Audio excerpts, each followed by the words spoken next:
Fala galera, tudo bem? Vocês já pararam para pensar o privilégio do que a gente acabou de ter a oportunidade de acompanhar com essa final da Copa do Mundo de 2022? Eu me peguei pensando muito nisso durante o andamento maluco do jogo, especialmente depois do apito final, porque a gente viu uma história tão espetacular, com um roteiro completamente inacreditável, com tantos elementos tão marcantes, que assim, o que dá para dizer é que privilégio viver isso tudo, porque a gente viu uma das grandes páginas da história das Copas do Mundo. E pra gente que é maluco por Copa do Mundo, que gosta de acompanhar e fica na expectativa e acompanha, passa o ciclo inteiro nessa expectativa, vivenciar um desses momentos que a gente sabe que daqui 50 anos, daqui 100 anos, essa final vai ser comentada, essa final vai ser lembrada, os personagens dessa final, o roteiro dessa final, o inacreditável dessa final, tudo isso vai ficar sempre sendo listado entre os mais impressionantes, os mais marcantes, os mais determinantes, os mais inesquecíveis. E isso é impressionante porque muitas vezes a gente precisa de um certo distanciamento histórico, então eu gosto muito de me desafiar, de tentar olhar um pouco com esse certo distanciamento, né? De uma maneira geral, a gente vê a história acontecendo, mas a gente não consegue ter muita dimensão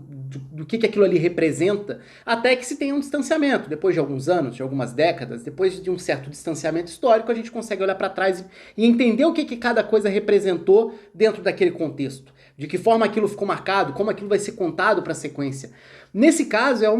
um reconhecimento quase instantâneo, porque foi tão incrível que não tem como isso não virar história, como já virou. Não tem como isso não entrar para a lista dos mais impressionantes. Então vamos lá, assim, para tentar passar um pouco sobre alguns dos aspectos aqui. Eu tinha pensado em fazer live, mas não teria muito tempo para isso, então eu resolvi gravar o vídeo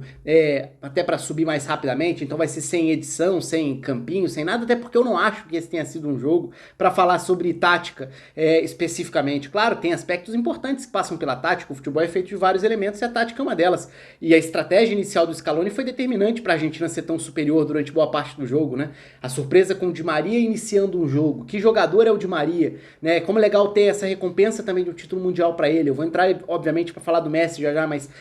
o Di Maria é um grandíssimo jogador dessa geração. E um jogador que tem uma carreira espetacular na maior parte do tempo, sendo um coadjuvante de luxo em diversos clubes, na própria seleção argentina, muitas vezes em segundo plano para grandes estrelas da geração,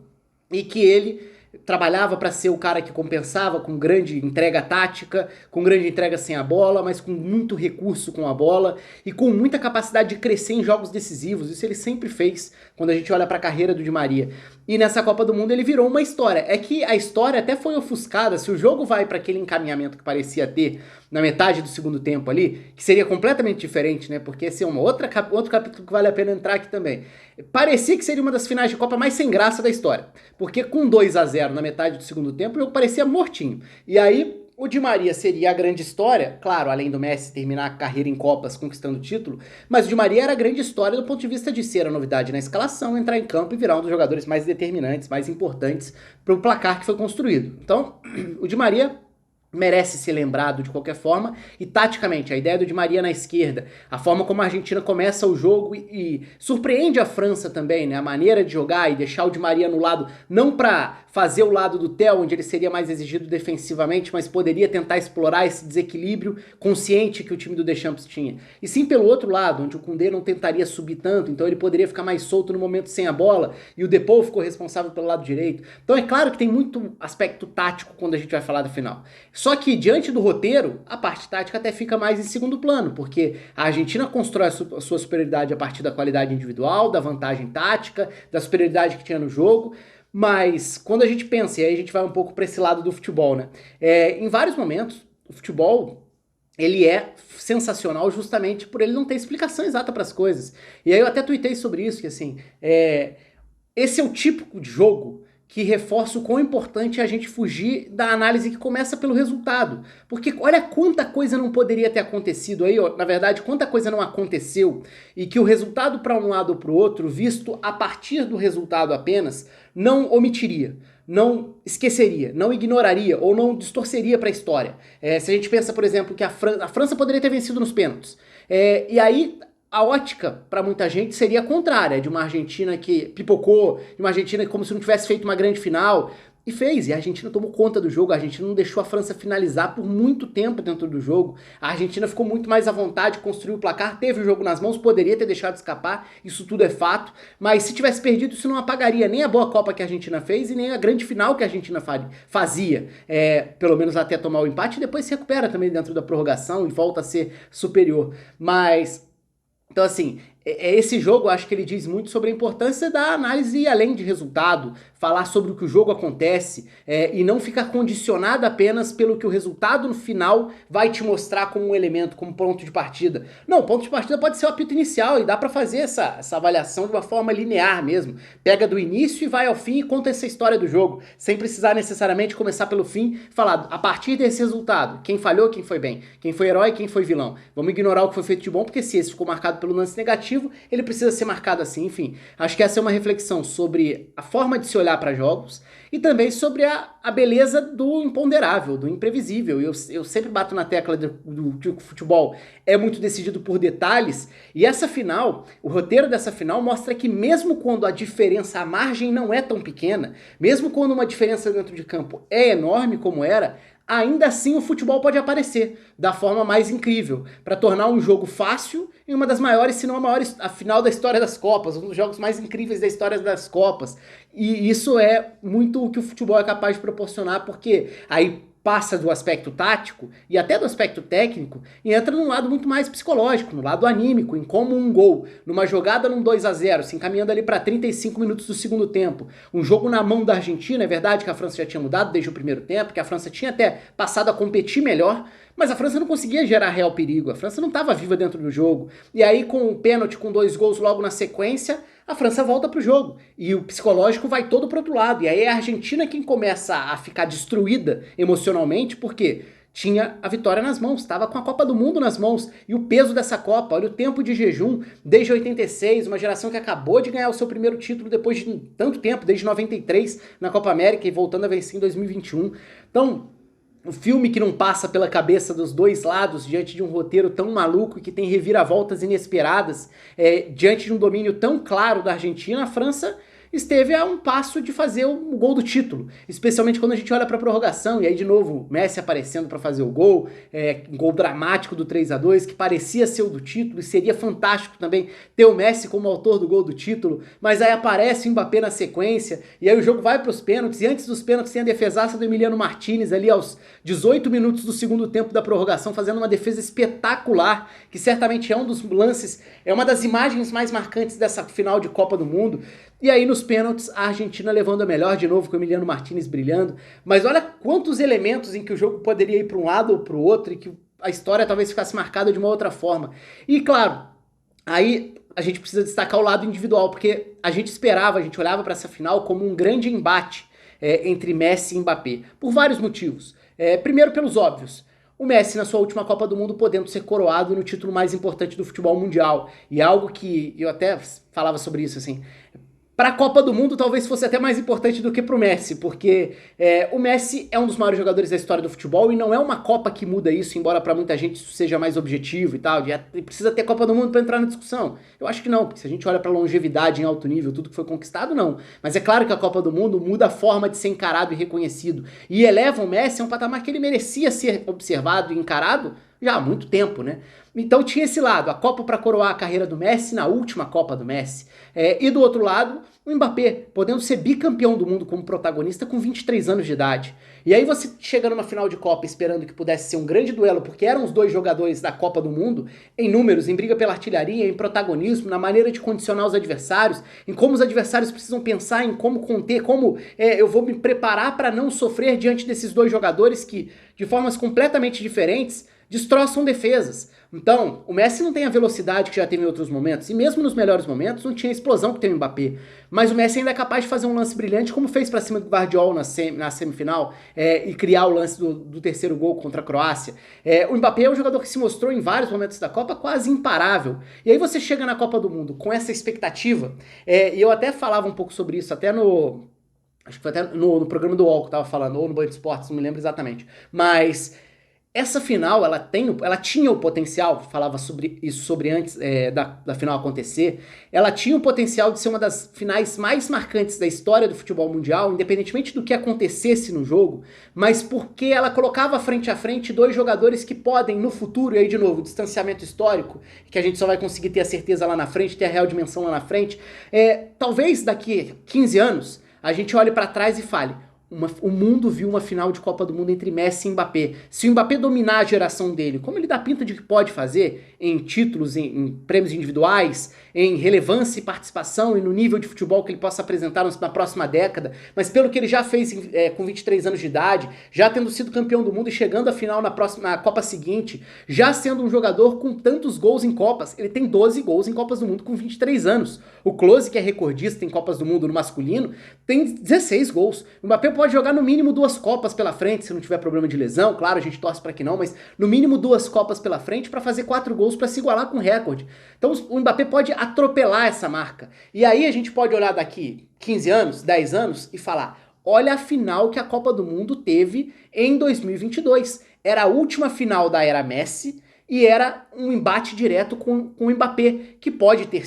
vir a ser, pode ter sido, se a gente olhar com esse pensamento de daqui 10 anos, 15 anos, o cara da geração seguinte. Então esse choque de gerações, de jogadores marcantes, possivelmente jogadores que terão dominado suas épocas, ele pode tornar essa Copa em algo ainda maior lá na frente, quando a gente pensa numa final. E aí a gente olha pro que aconteceu na final e vê o Messi fazer 2 gols, vê o Mbappé fazer um hat-trick, coisa que só o Geoff Hurst na Copa de 66 tinha conseguido fazer pela Inglaterra. Então assim, já era o roteiro do embate e virou um jogo do embate. E aí o Messi sai com esse título para também entrar nessa galeria. Então assim, é tanta coisa interessante, a gente estava comparando um pouco sobre essas finais, se a gente pensar quais os outros grandes duelos na história do futebol entre melhores do mundo, grandes estrelas em finais de Copa do Mundo. O olhar tende a ser de trás para frente. Então, por exemplo, a final da Copa de 98 tinha Ronaldo e Zidane. É verdade que aconteceu toda aquela questão do Ronaldo, que não jogou, não estava bem para jogar e tudo, mas jogou, a França venceu, foi a Copa de Ronaldo contra Zidane. Aliás, foi o Ronaldo quem levou o prêmio de melhor jogador daquela Copa, mas o Zidane brilha na final.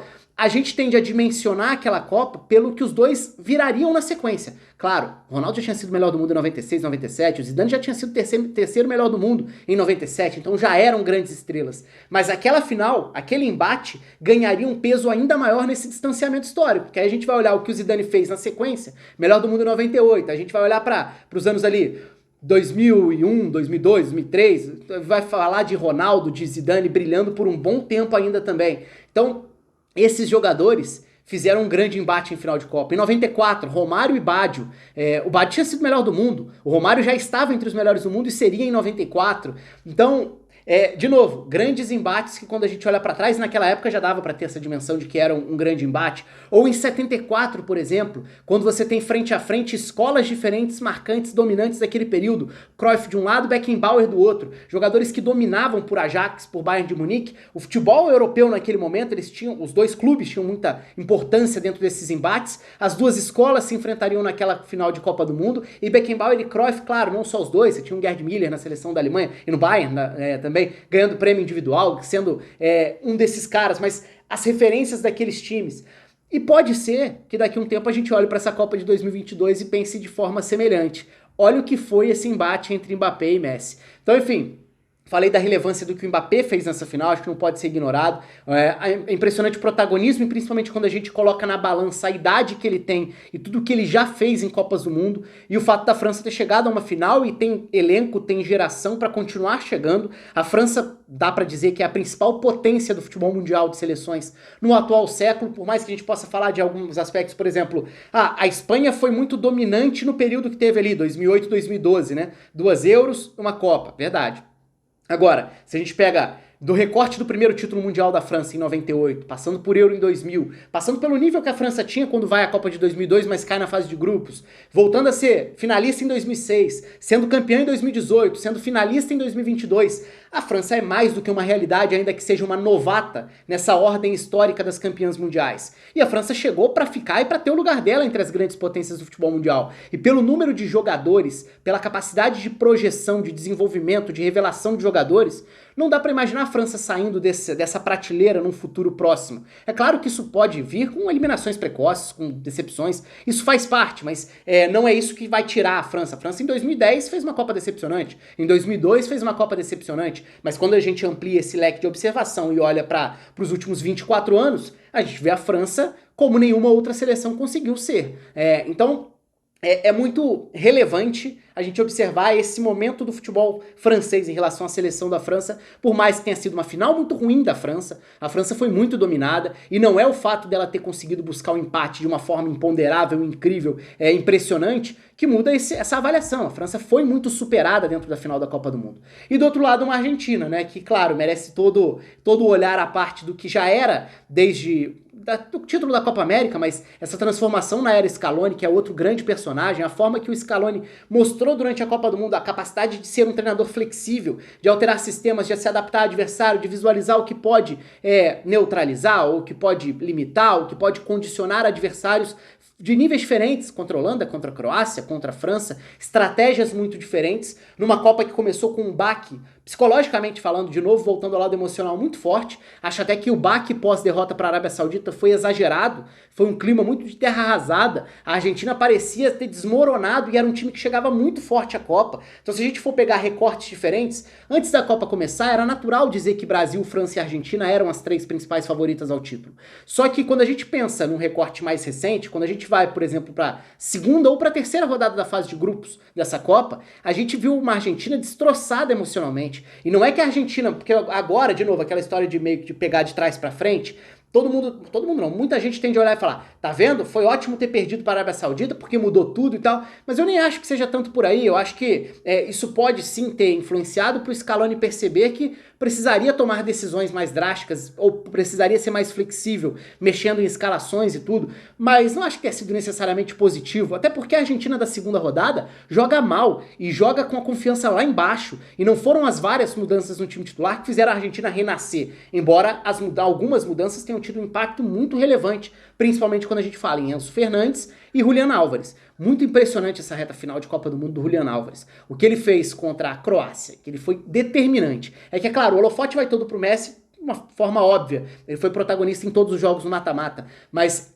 se a gente olhar a semifinal do Julián Álvares e o trabalho dele na final também, é impressionante o nível do Julián Álvares, que ainda é garoto, que tem muito potencial e que tem tudo para se desenvolver no Manchester City. E o Enzo Fernandes, né, que melhorou o meio-campo, e essa já era uma bola meio cantada, né? Ele tinha tudo para chegar na Copa pedindo espaço, para tentar ganhar espaço, para tentar ganhar minutos. Isso aconteceu meio que naturalmente, ainda que por um caminho meio diferente, que foi esse caminho da derrota lá no início. Então, assim, a Argentina tem grandes histórias dentro dessa Copa do Mundo e até mais drama do que precisava quando a gente olha para esse roteiro dessa final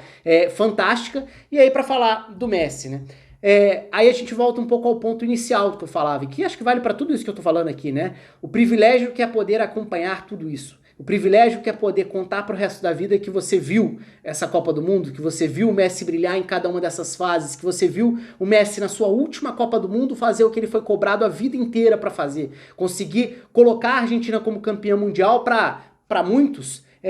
poder ser aceito no clube do Maradona, né? No nível do Maradona. Eu acho que essa comparação ela sempre vai existir e não é nem o título da Copa do Mundo que vai decidir esse tipo de dúvida, se é que ela existe, porque aí é muito pessoal, é muito de avaliação de cada um, tem muito do lado da relação afetiva, das memórias, a memória afetiva é muito forte nesses casos. A carreira do Messi, se a gente for olhar do ponto de vista de regularidade, longevidade, títulos, o Messi está muito acima do Maradona nesses aspectos. Só que o Maradona, ele consegue conquistar um espaço que é quase imbatível por diversos outros fatores, a começar pelos seus problemas, pelas suas imperfeições, passando também por contextos culturais, contextos específicos, passando por brilhar contra a Inglaterra numa década em que a Argentina vivia a rivalidade com a Inglaterra por conta da guerra. Então, assim, ele ter sido um herói contra a Inglaterra e brilhando da forma como brilhou, com os gols, da forma que ele marcou ainda por cima, isso coloca o Maradona num status, assim, que é muito difícil ser reproduzido por contexto cultural, por contexto do país, em qualquer momento na sequência. Então, assim, eu imagino, e aí é muito de cada um, difícil de generalizar, que é algo que eu vou tentar fazer aqui agora, mas eu imagino que para quem viveu o Maradona, até por ter tido essa experiência, e pro argentino de uma maneira geral, né, que viveu essa conquista na Copa do Mundo, é muito difícil que algo supere aquela memória do Maradona. Mas agora com o Messi conseguindo esse título e conseguindo ser valorizado do tamanho que merecia dentro da seleção, que ele vai estar ali lado a lado com o Maradona, certamente essas próximas gerações, a geração que teve a oportunidade de ver o Messi como um todo, ela vai dimensionar o que o Messi fez para colocá-lo ao lado do Maradona. Então eu acho que a gente tende a ver isso nas próximas gerações, vamos ver de que forma essa história vai para frente, mas talvez à medida em que essa história seja contada de geração em geração, talvez a gente veja os dois colocados lado a lado, talvez até o Messi acima, se o debate começar a ir para um lado um pouco mais de tentativa de tornar mais objetivo, porque aí começa a vir comparação, a comparação tende a ir mais para número, eu não acho que esse tipo de comparação possa ficar apenas em números, em conquistas, mas claro que elas servem muitas vezes justamente para tentar dar esse tom mais objetivo para coisas que são absolutamente subjetivas. Mas o fato é que, assim como foi um privilégio ver essa final de Copa do Mundo, por ter sido um dos jogos mais marcantes da história do principal torneio de futebol do planeta, é muito, assim, é um privilégio gigante ter visto o Messi, para quem viu, boa parte aqui da galera que acompanha o canal certamente viu, alguns não, alguns são mais novos, mas muita gente pôde ver o Messi desde o início da carreira, e ver toda essa carreira, chegar diante de todos os altos e baixos, os períodos de questionamento na seleção, dos vários momentos em que ele foi tratado como um estrangeiro e não como um argentino, não tem conexão, é mais espanhol do que argentino, se aposenta da seleção depois de frustrações, a Argentina teve vices pesados, final da Copa de 2014, as duas finais de Copa América, então assim, foi sempre um clima muito pesado, e conseguir ter esse desfecho, acho que acaba sendo assim, algo que não poderia ter sido maior e não poderia ter sido melhor para qualquer um que aprecie o futebol. Eu sei que tem muita gente que vai ficar brava, assim como eu nos últimos dias venho deixando claro que assim, do ponto de vista de futebol, de história, eu queria muito ver o Messi campeão do mundo, porque eu acho que ele merecia muito e a Copa do Mundo merecia muito ter o Messi na sua lista dos campeões. E aí muita gente vai, como assim, torce pra Argentina, não sei o quê, tanto faz para quem torce, assim, faz a menor diferença no sentido de que cada um torça para quem quiser e os outros não tem nada a ver com isso. Isso vale para quem gosta do Messi, para quem não gosta do Messi, para quem gosta da Argentina, para quem não gosta da Argentina. E da mesma forma, eu sei que muita gente tem birra com o Messi por conta de rivalidade com o Cristiano Ronaldo e tudo. Acho que o mais interessante disso tudo é a gente ter a dimensão do que a gente foi capaz de viver, de vivenciar. E esse capítulo, que é o capítulo final do Messi em Copas do Mundo, ele não poderia ter tornado a história mais especial, porque foi numa Copa muito maior, inclusive, do que a que ele fez em 2014. Porque em 2014 ele ganha o prêmio de melhor jogador da Copa do Mundo. Mas ele, na minha opinião, não tinha sido nem exatamente o melhor jogador da Argentina naquela Copa. Mas em 2022, o nível de protagonismo, e num estágio já mais final da carreira, já sem ser o melhor Messi, mas a gente viu o melhor Messi na Copa do Mundo, ainda que ele já não esteja no ápice da sua carreira. E isso é muito gigante. Enfim, acho que foi muito legal, foi muito especial, foi muito emocionante até ver as reações, ver a emoção de todos eles envolvidos ali e ver a Argentina levantar essa taça de campeã do mundo pela terceira vez. Enfim, o espaço está aberto aí para vocês. Hoje era muito mais sobre a dimensão do que a gente viu, do que a gente pôde acompanhar, tentar trazer um pouco esse olhar de tentar tirar a gente de 2022, tentar jogar a gente para mais alguns anos na frente, pra gente valorizar o que a gente tá vivendo hoje, pra gente ter uma dimensão do que a gente viveu, porque daqui uns anos a gente vai olhar para trás e falar, caraca, o que eu vi, né, nessa final de Copa do Mundo, não foi pouca coisa, foi uma das grandes páginas da história das Copas do Mundo. O espaço está aberto aí para vocês, um abraço para todo mundo. Aliás, obrigado a todo mundo que acompanhou bastante o canal aqui durante esse período, foram aí 2 meses de muito conteúdo aqui no canal. Durante a Copa especificamente eu não consegui produzir conteúdo com a mesma frequência do pré-Copa, que a gente fez todo aquele especial de análise das seleções, foi muito legal a repercussão, a forma como vocês ajudaram a divulgar, curtiram, compartilharam, contribuíram, foi muito legal esse período. A Copa é sempre o momento mais aguardado, tem um ciclo das seleções, acho que tem um ciclo para quem trabalha com isso também, eu pelo menos vejo muito dessa forma, então eu tendo a olhar muito,